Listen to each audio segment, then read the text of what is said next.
It is a pleasure to introduce our speaker, Megan Marshall, the author of The Peabody Sisters, Three Women Who Ignited American Romanticism, just published by Houghton Mifflin. This is a wonderful book, superbly written and illustrated. The index also is terrific. Librarians like things like that. The book well deserves the critical accolades it has received from all quarters. It is wonderful on many fronts as a triple biography of Elizabeth, Mary, and Sophia Peabody. It sets their lives and intellectual growth and influence into a richly embroidered cultural tapestry of Boston in the 19th century. The book serves as an excellent guidebook to Boston, and I'm happy to report that a central stop for the sisters was the gallery of the Boston Athenaeum, which then, as now, we like to believe, occupied a key position in their lives and in the cultural life of the city we love. Ladies and gentlemen, Megan Marshall.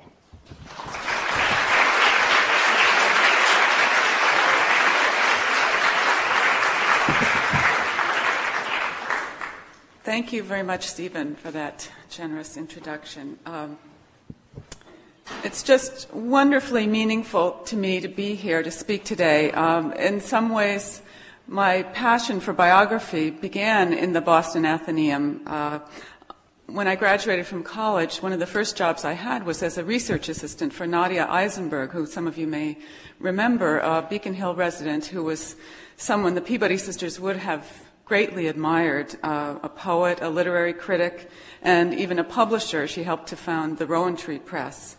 She gave me a reader's card so that I could do research for her, and this was just a ticket to so many riches of Boston and of literature.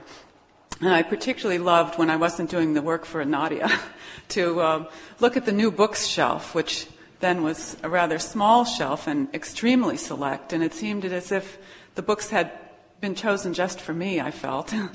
Maybe you all feel that. There were biographies, particularly I remember Jean Strauss's Alice James biography, and new collections of letters by F. Scott Fitzgerald's letters and Flannery O'Connor's letters that I read in the late 70s, early 80s, and began to form this feeling that I would, the greatest calling would be to be involved with reading letters and writing about lives. It wasn't something I necessarily expected ever to do, but I began to have that love here.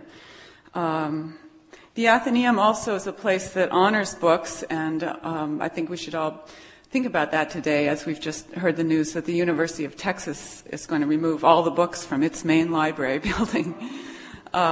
Here we have plenty of books around, and of course, once I began working on this biography of the Peabody Sisters, I was drawn back to the Athenaeum for various sources, one of which is here in this case. You can come look at it after I talk. It's one of only 4 copies in the United States of a book published by Elizabeth Peabody called The Christmas Eve. It was a German tale that her mother translated from the German and that she published from her bookshop on West Street. So you can be very proud of, I know you already are very proud of what the Athenaeum has to offer. I'm just going to read a bit from the book and then I'll take questions. I thought I'd read the opening scene because it takes place just, half a mile, less than half a mile, probably 500 yards from here. And I think you'll recognize a lot of the places in this opening scene, which takes place in the middle of their lives, so that I could introduce the sisters to those who might not already know them. And it begins this way. The prologue, July 9th, 1842. Summers in Boston were just as hot in 1842 as they are today. A building boom in the past decade had changed the seaport town, incorporated as a city only 20 years before, into a metropolis of brick and stone. Sea breezes didn't stand a chance of reaching beyond the granite market buildings and warehouses that now fronted the docks, let alone the brick row houses that crowded every street up to the Common and the massive copper dome of the State House. You should realize it was copper in its early days.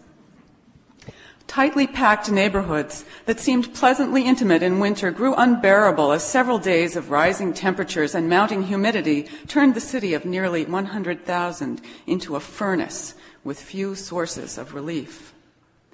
The frog pond on the common was one oasis. There, near sunset on days when the thermometer refused to drop below 90, strolling couples could enjoy an accidental splashing from the dogs that capered among the small boys with their toy sailboats at the water's edge. Elsewhere in the city, the air was stifling, tempers flared, and sleep was difficult until the inevitable thunderstorm cooled the cobblestone streets and brick sidewalks for a night and a day, and the whole process started over again. It was on a Saturday morning in July, when bright, overhot skies seemed destined to turn thick with storm clouds by mid-afternoon, that a small wedding party gathered in the upstairs parlor of a modest 3-story brick row house, no bow front, no bay window, on West Street, a half-block from the common and the splashing dogs in the frog pond. The bride was a small woman, just under 5 feet tall, whose size and childlike manner belied her 32 years. Dressed in a gown she and a friend had stitched together hastily the previous month and trimmed with borrowed cuffs, her light brown hair braided and decorated with pond lilies, Sophia Peabody, the youngest of 3 remarkable sisters, was about to become the first to marry. The 3 Peabody sisters, Elizabeth, Mary, and Sophia, had scarcely been lacking for offers of marriage. Indeed, Elizabeth and Mary each secretly prided themselves on having turned down perfectly eligible, admirably persistent suitors who, to their minds, simply weren't good enough. Men of fortune or of intellectual promise, but not men of genius. If the Peabody sisters were to marry, they would not make the same mistake as their mother, who had married young for security, only to be disappointed in the man she had chosen.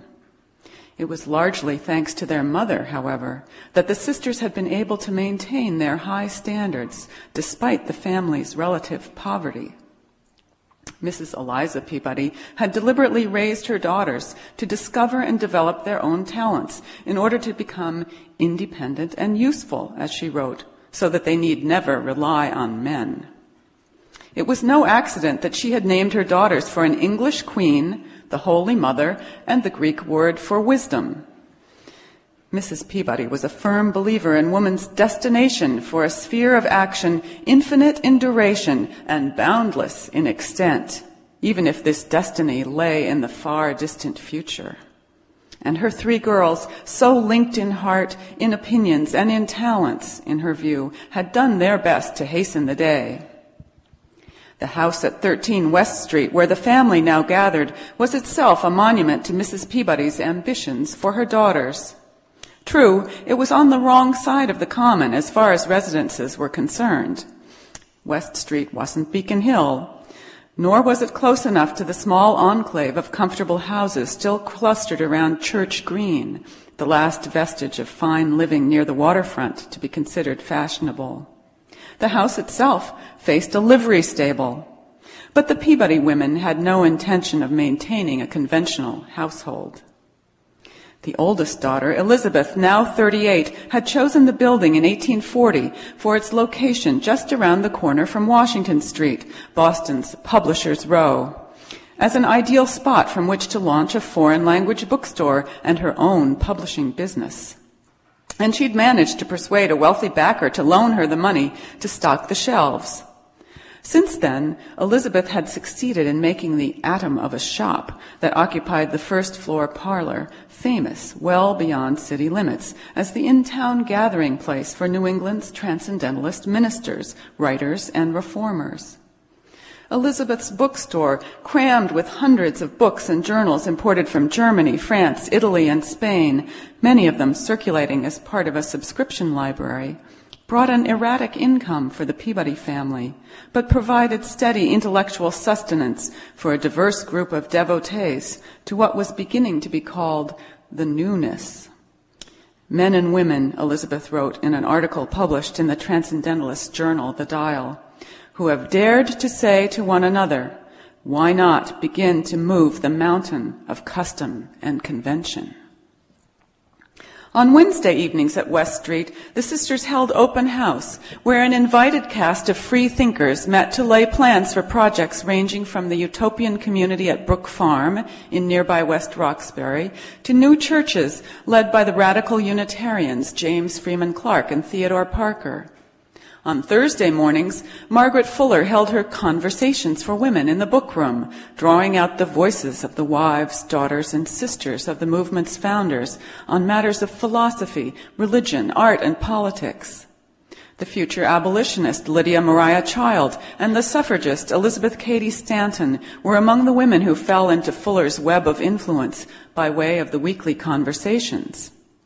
But Elizabeth Peabody, who often held the floor, needed no prodding to enter the marketplace of ideas. Already the author or translator of a half-dozen books, founder of her own magazine, and contributor to the liberal journals of the day, Elizabeth had now also become the publisher of many of the region's literary lights, Nathaniel Hawthorne, William Ellery Channing, Theodore Parker, and Margaret Fuller. Since 1842, Elizabeth had taken over as publisher of The Dial to work in tandem with the new editor, Ralph Waldo Emerson. Business at 13 West Street was by no means limited to the ground floor. In the upstairs rooms, Mary Peabody, the middle sister at 35, taught a girls' school on weekday mornings, tutored schoolboys and young women in French, German, and Latin in the afternoons, and wrote textbooks on subjects ranging from elementary grammar to geography and botany in her spare time. Mary's most successful book, The Flower People, a children's horticultural guide, was in its third edition, published by her sister Elizabeth.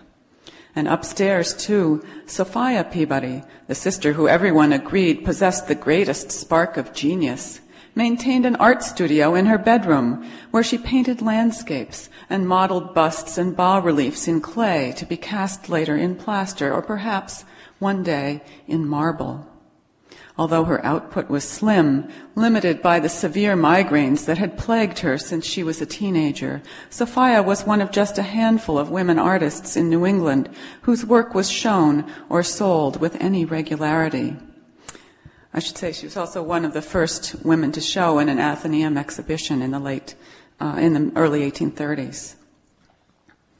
And now, Sophia Peabody, the youngest and most fragile of the sisters, the daughter apparently most dependent on her dearest mother in the world, was about to leave this vibrant household to start one of her own.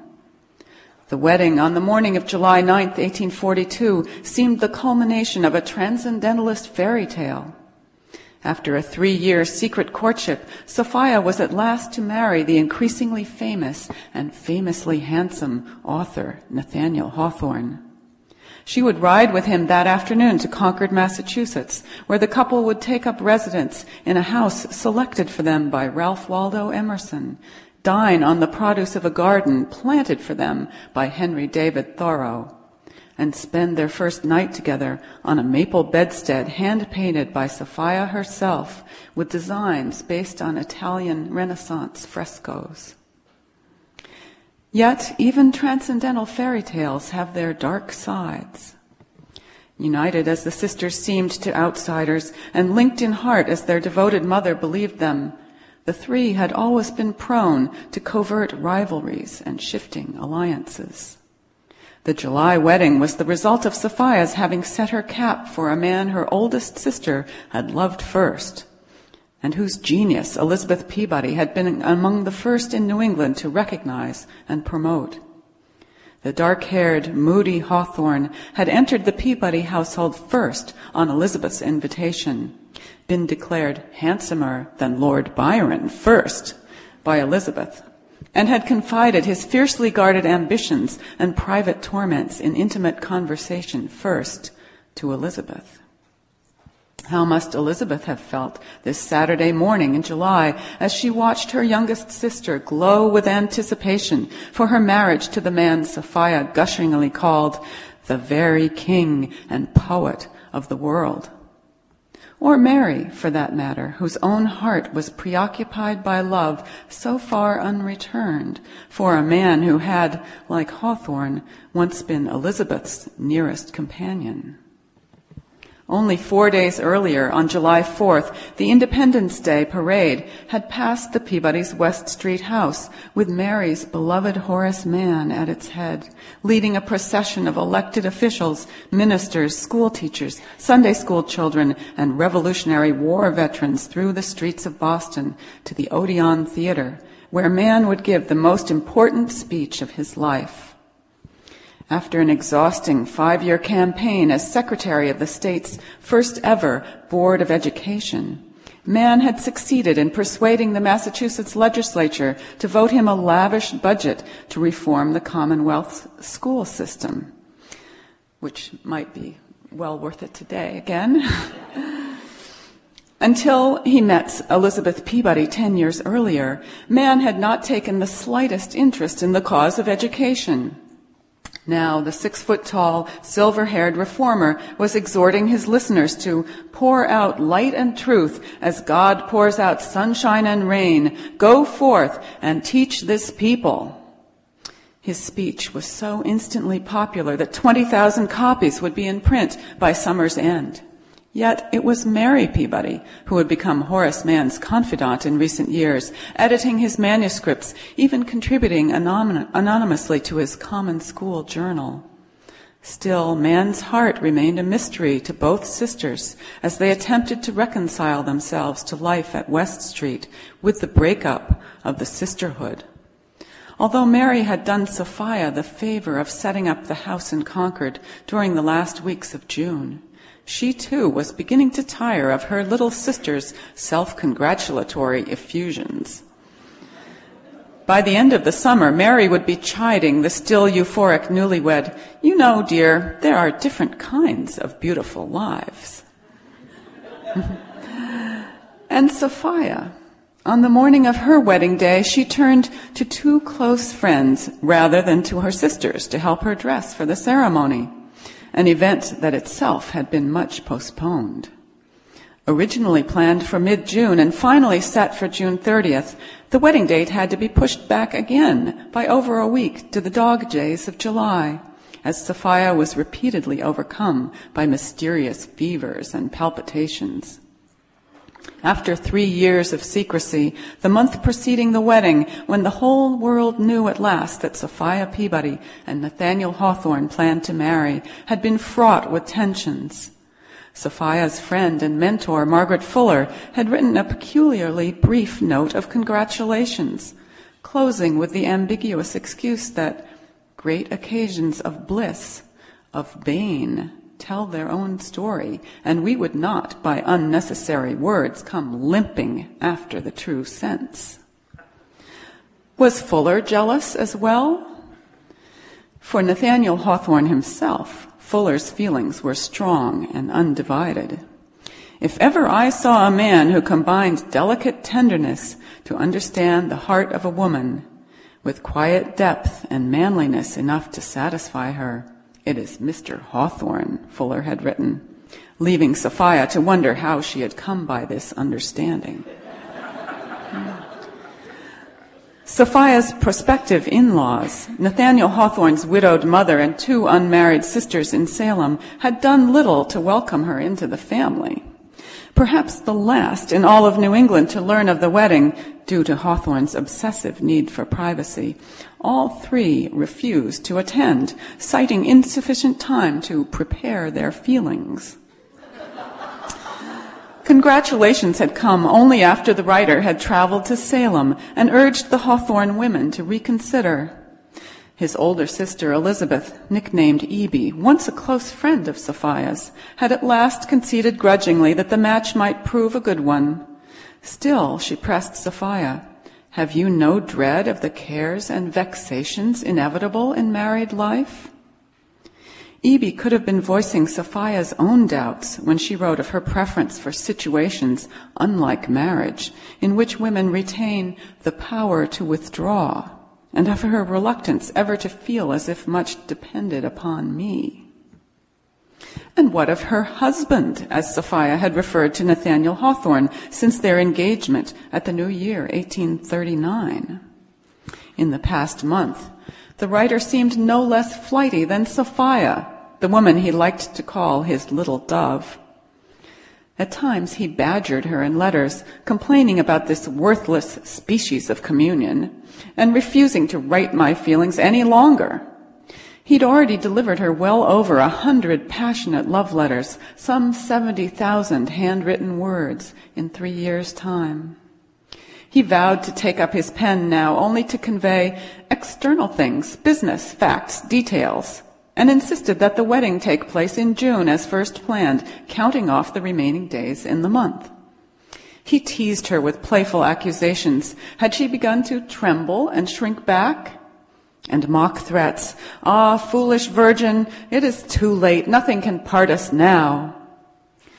But for the most part, Hawthorne tolerated the delay, confiding in his journal that he could think of no more pleasant way to spend his summer afternoons than watching the passing scene at the frog pond.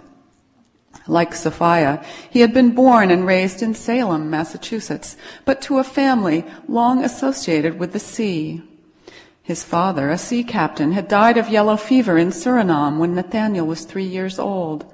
The sad news took weeks to reach the young family waiting for him at home.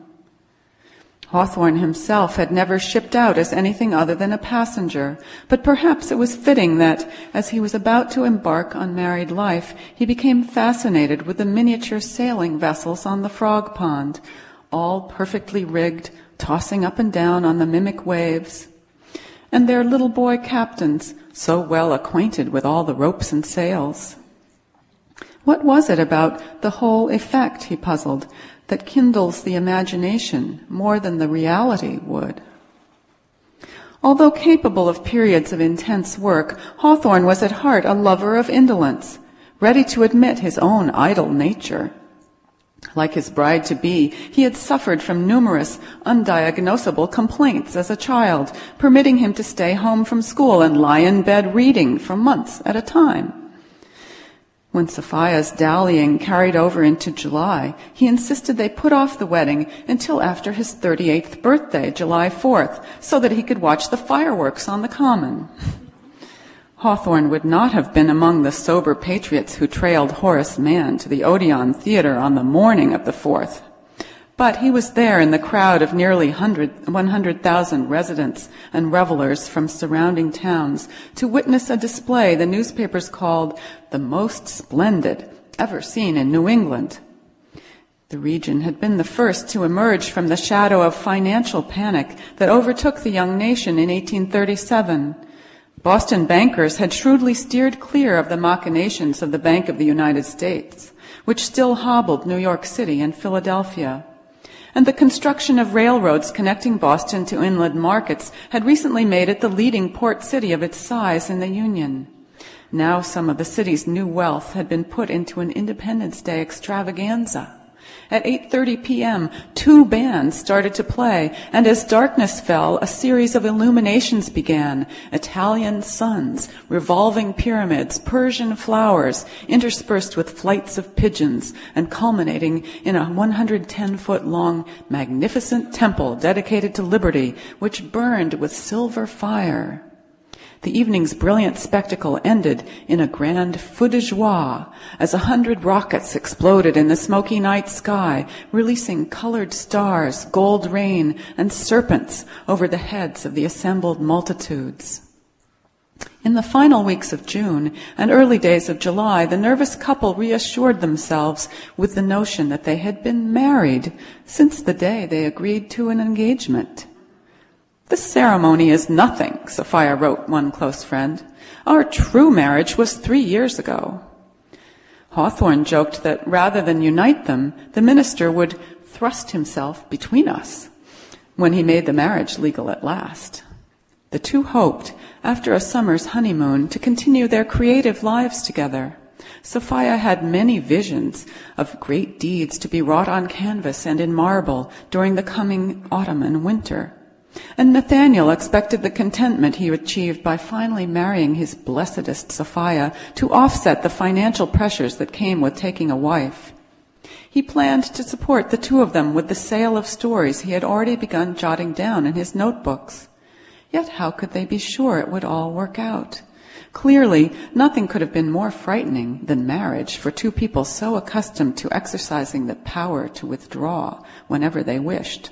Sophia in her spells of illness or artistic inspiration, Nathaniel by retreating to his study to write, or simply leaving town on long summer rambles, keeping his whereabouts a secret so that he could not be reached, even by letter. Since their engagement in 1839, the two had rarely even lived in the same city. The Peabodys were still based in Salem when Hawthorne took up his job as measurer in Boston's Custom House that same year. The job Elizabeth Peabody had found for him meant to provide a steady income and minimal obligations so he could write without financial worries. Instead, he'd become a wage slave, too tired to write after his days spent among the brawling slang-wangers on the waterfront. He carried Sophia's love letters in his breast pocket as tokens of his imaginative life and lived for her rare visits to Boston and his rented rooms on Beacon Hill, which she decorated with two fantasy landscapes of Lake Como, an idealized vision of the engaged couple painted as tiny figures into the foreground of each one. Hawthorne found the paintings so redolent of private meaning, sacred in his terms, that for a time he had hung black curtains over them, to be parted only when he was in the room alone. Then there had been the 6 months during 1841 that Hawthorne had spent at Brook Farm after Sophia had moved to Boston with her family. The couple had hoped to make the fledgling commune their first home together, until the reclusive Hawthorne lost patience with his fellow utopians, as well as with the hours of hard farm labor required of the residents. This was a man who had spent most of the decade following his college graduation closeted in an attic room in his mother's house, writing stories, most of which he tossed aside as unpublishable. It was a testament to the strength of his love for Sophia that he would consider taking up the communal life at Brook Farm in order to give his bride a home. And even now, after 3 years, how could such a man hurry into marriage? Yet there was an undeniable yearning toward each other, as perhaps there could only be for two so alike in their simultaneous wariness and longing for connection. Sophia, whose innermost dread was to be consigned to a life utterly destitute of imagination, was more than willing to offer Nathaniel Hawthorne the adoration he still lacked from his public.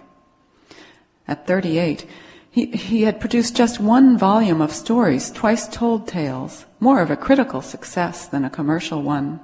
His set of 3 children's books, brought out by Elizabeth Peabody, publisher, had done little to expand his reputation. And so, when Sophia wrote him that the world's admiration for him centered in her own adoring heart, called him king by divine right, and offered reverence along with her love, the lure was too powerful to resist. Being pervaded by your love, he told her, I would write beautifully and make myself famous for your sake. He needed this woman who gets into the remotest recesses of my heart and shines all through me. For Sophia, who had struggled to find her place in a family of strong-willed women, succeeding most by retreating into illness, it was both a relief and a revelation to fall in love and find her love answered. Words cannot tell, she wrote Nathaniel a year before the wedding, how immensely my spirit demands thee. Sometimes I almost lose my breath in a vast heaving towards thy heart. She had come to believe that for me there is no life without a response of life from thee. So the hour came on. The young minister, James Freeman Clark, a frequent guest at the sisters' Wednesday night gatherings, arrived promptly at 11. Clark had never met Nathaniel Hawthorne before, and he admitted to Mary afterward that he'd been so stunned by the writer's kingly looks, his perfectly sculpted features, dark eyes, high brow, and shock of black hair, he'd had trouble performing the ceremony. Sophia's friends, Clark's sister, the painter Sarah Ann Clark, and the mesmerist Connie Park joined the Peabody family as witnesses. Downstairs in the bookroom, the sisters' aunt Sophia Pickman, one of Mrs. Peabody's 3 younger sisters, arrived too late from Salem. She glanced around at the latest journals and, reluctant to agitate the 2 skittish lovers, left before offering her congratulations. By noon, the execution had taken place, Hawthorne wrote his sister in Salem.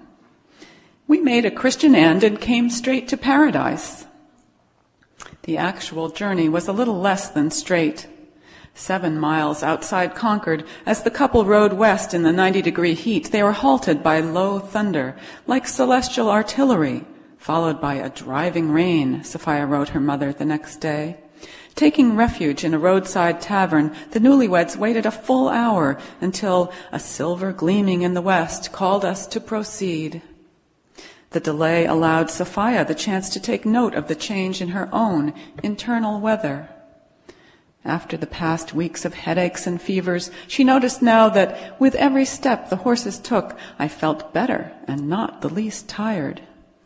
Her husband, scarcely believing he had Sophia to himself at last, looked upon me as upon a mirage which would suddenly disappear.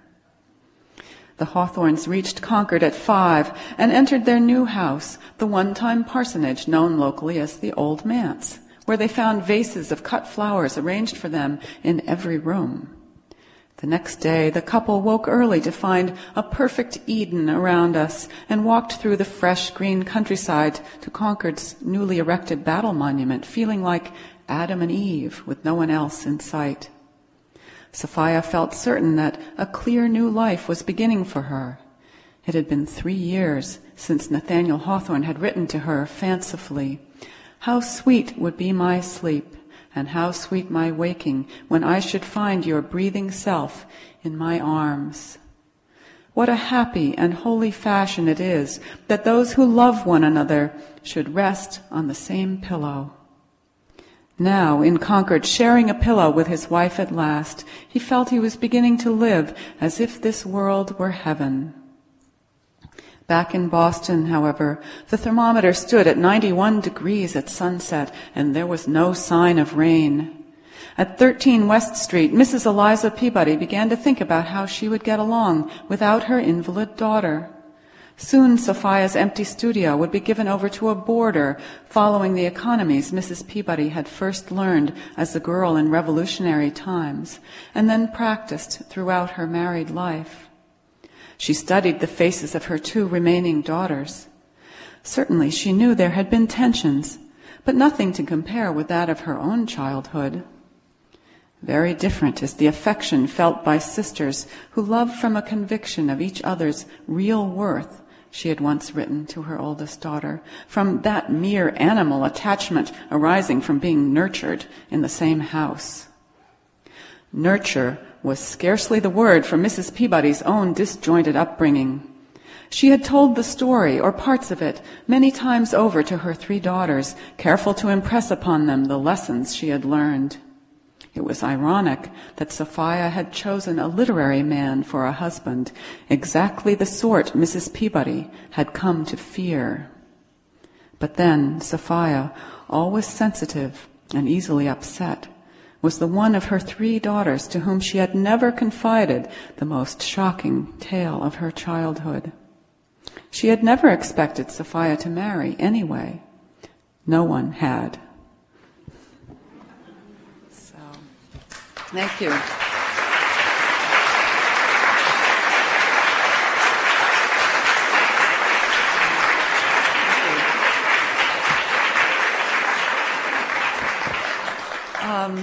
I'm happy to take questions. I want to just say I didn't mean to leave out the wonderful artworks that the Athenaeum still holds. They're great books, but wonderful works of art. And one in particular, the bust of Washington Allston by Shobal Clevenger appears in my book briefly. Sophia took a few lessons or had some instruction from Clevenger when he was in Boston and set up a studio just expressly to work on that bust. So she saw it while he was working on it. And of course, Alston was a great mentor of hers. She didn't actually study with him, but there's a painting around the corner in that room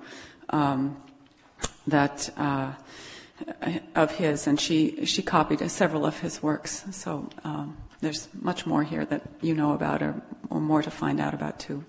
Oh, and last of all, I meant to say, there's an exhibition you should look at in the far end of this floor of crafts done by students at the North Bennett Street School.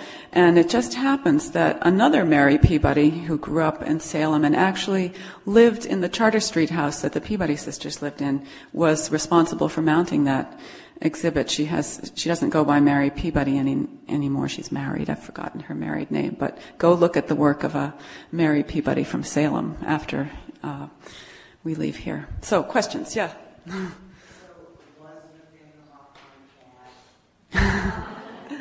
Well, I hope you can tell from this section that I don't think so. I think that he was a man of great talent, and he was trying to see that talent be realized, as was Elizabeth, with whom he first came into contact. But I do believe that they had an understanding. I mean, it's clear that they did.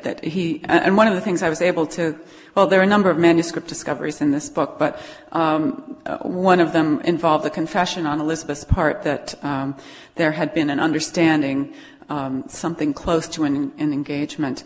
The other thing I was able to piece together was that, in fact, there were a number of months passed before Nathaniel Hawthorne actually met Sophia Peabody, which other biographers hadn't really figured out before. So there certainly was several months during which Elizabeth and Nathaniel became very close. And I think that Elizabeth was an unconventional woman, and she opened herself up to the friendship of men, and with Horace Mann, the same thing. And in his case, he was a widower when they met, and so when she hugged him and combed his hair for him, that seemed appropriate to her. But I don't think every woman would have done it. I think these men became very attached in a way that then later surprised them. It was not conventional, and these were men who, although they were avant-garde in certain ways, were not socially unconventional. And so they married the little bit more socially conventional sisters, who had quite a lot to offer also. Megan, having spent 20 years with your subjects, did you come to favor one sister over another, or did any of the sisters give you particular problems? That's a very good question. They all gave me problems, of course. But I think one reason I was able to work on it for so long was that there was the variety, and whenever I became tired of one or frustrated, there was always another to turn to. I identified with different aspects of each of them. Elizabeth was a brilliant thinker, and perhaps the one I most admired and would have liked to be like. And what I identified with in her was a kind of what today might be a sort of tomboyish quality. She just refused to pay any attention to how women should dress, and she was always being criticized for not brushing her hair, and I have received such criticisms myself, although I did brush my hair today. Mary was the middle sister, and I'm a middle child in my family, and I really understood what she was doing, trying to negotiate that position and stay on good terms, and she was kind of a conciliator. She also, I realized as I was reading many of her letters after she married Horace Mann, that she signed them. I would read along, and suddenly I would see M.M., and I thought, well, that's me, or is it? And Sophia, in some ways, was the most inspiring through the long haul. She was extremely talented, and everything she put her hand to would turn out just miraculously. But she was conflicted about whether to pursue her career as an artist. And as I was working such a long time on this book, with so many life things would intrude, I felt that she was an inspiration to me. I identified with her struggle very much. So, yeah. Hi. Can you talk a little bit about Sophia's career after she was married? Did she continue with her art, and what were the roots of their felicitous relationship even after they were married? Well, Perhaps behind that question is something that has been charged against Nathaniel Hawthorne, I think unfairly, that perhaps he wanted to squelch Sophia's career as an artist. She did not paint anything major after they had children. I think it was the having of children that was so difficult for her. And she, in fact, sometimes you read these letters and you say, I wish she'd said something different. This was one like this, where she and, at a certain point, she and Nathaniel Hawthorne had moved out to Lenox and were staying in what's, I think, the Little Red House by Tanglewood, and Caroline Sturgis Tappan, who was in the main house at Tanglewood, a wealthy woman, offered to pay for a nanny so that Sophia could continue to paint. And I thought, yes, say yes. But she said no. And she said, my children are my works of art. She would not want to have anyone else care for them. And in a way, that led to some thoughts on my own part. I felt I never could hire a nanny to care for my children when I was writing about women who wouldn't have done the same. So I think maybe you can understand a little more about those 20 years that way. Yeah. Maybe it's unfair to Hawthorne to accuse him of all the ways that he seemed not to appreciate women in terms of creative pursuits. But I felt that he wouldn't have been interested in Elizabeth Peabody because she was such an intellectual, and that would really stand in the way of any further acquaintance or love between the two of them. Because he's so outspoken about women scribblers and women who did this, women who did that. Yeah. Well, I think he had more trouble with women writers than women artists. In fact, Sophia, they met in part because Sophia was illustrating his stories, and that was to his great advantage. Suddenly he became an author worthy of illustration if Sophia would do this. And she was, probably as well known as an artist as he was as a writer of fiction when they first met. And Washington Allston praised her work and praised the publication of a small book that they did together. I would guess, though, I think, again, it's very often quoted, Hawthorne's statement about this, I guess it's the damned mob of scribbling women. He wanted his books to sell, and these women writers' books were selling better, and he was jealous. And I think he didn't feel they were as, such great literature.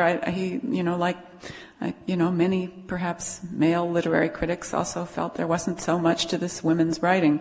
Yet I have to say, he created some wonderful heroines, and I think Hester Prynne is someone that still motivates, young high school women who read about her. I know she did my daughter. So I don't think he could have created such women if he didn't have, in some part of his mind and heart, a respect for women. I think he would have, in fact, the quotations in this section I just read to you about Sophia's plans for her, for continuing to work after their marriage, that was his statement. He thought she would. But I think he also understood, because he shared this himself, an ambivalence about the creative process, how to do it, how to manage it. So, yeah, Jane. How did Hawthorne respond? Hawthorne and the sisters respond to the Civil War. Well, that doesn't come into my book, but I can try to answer that a little bit. Maybe I'll answer it by way of telling you something that I've discovered. Hawthorne has been faulted for not being much of an abolitionist or anti-slavery man at all, and I think, rightly has been faulted for that. He took several jobs for the Democratic administration, and I think may have agreed with the Democratic administration, may have felt he had to, I don't know. But I found out recently that in Concord, which maybe you'll appreciate because you're from out there, Jane, from out to the west, when the Hawthornes were living in Concord after they were first married, Thoreau, I guess, was out at his cottage and starting to instigate some anti-slavery activity in Concord, and held a first sort of town-wide anti-slavery meeting in front of his cabin at Walden, may have been in August of 1842, and attracted a fair number of people. And the next year, this was going to happen again, and he lured Emerson to give what became one of Emerson's greatest first anti-slavery statements. And Nathaniel Hawthorne offered to have this meeting at the Old Manse, outside their house, as it had been outside Thoreau's cottage. And unfortunately, it rained, so it was moved into the townhouse. But I keep thinking what difference there might have been had Emerson delivered his first great anti-slavery address at the Old Manse at the invitation of Nathaniel Hawthorne. Perhaps that would have put Hawthorne on record, and he might have been able to follow some leanings that I think were there all along, politics aside, party politics aside, I should say. Yeah. Will there be another book to tell the rest of the story? Well, my editor's here. First, I'm going to write something shorter, which is a biography, or it may be shorter. I intended to be shorter. A biography of Nathaniel Hawthorne's sister Elizabeth, who I quoted briefly in here, whose letters I just became absolutely fascinated with as I was researching the whole family. She's lived a life radically different from the Peabody sisters. She was a brilliant woman, and in fact Elizabeth Peabody assumed that she was the one writing these anonymous stories rather than Nathaniel Hawthorne when she first heard about them, just using Nathaniel's name to publish. But she published very little, and then lived the life of a recluse, kind of a Thoreauvian life, enjoying nature and reading and writing wonderful letters. But it's another kind of 19th century woman's life that fascinates me. And I'll just tell you the one quotation from her letters that kind of keeps pulling me towards her. She wrote to her niece, Una Hawthorne, when Una was in her late 20s and kind of struggling to find her way. She said, Una, consult your own comforts and forswear self-sacrifice. Which I don't know if there's any woman in the 19th century who would have said that so emphatically. So I'll write about her, and then I do hope to go back to the Peabody sisters. Yeah. I really admire the kind of detail that you gave. Thank you. Take people to 150 years back. Yeah.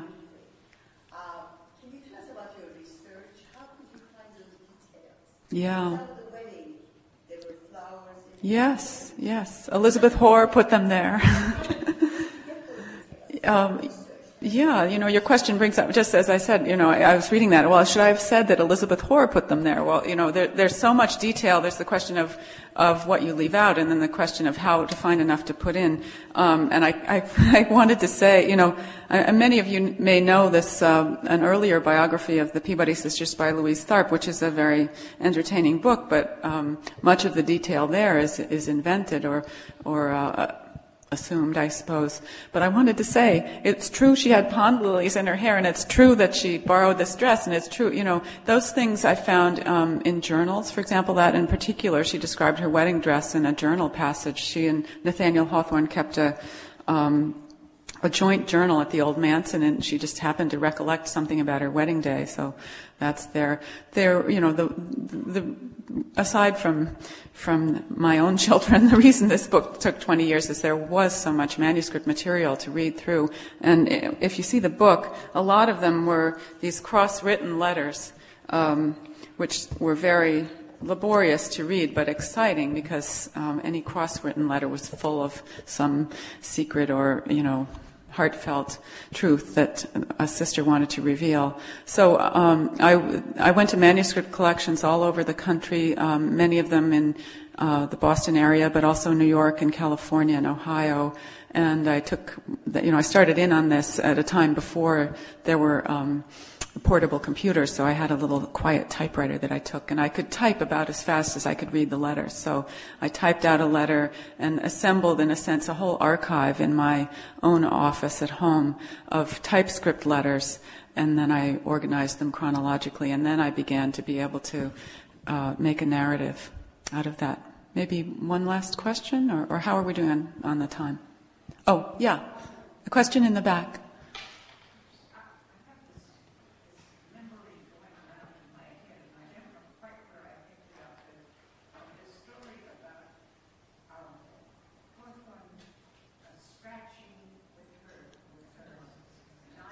Yes. Yes. Oh, they did do that. Let's see. I think there are two inscriptions, and one of them. The question was about Sophia using her diamond to the diamond on her engagement or wedding ring.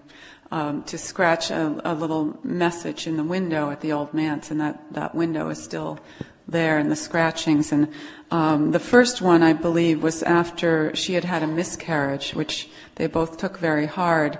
And what she inscribed there was, I believe,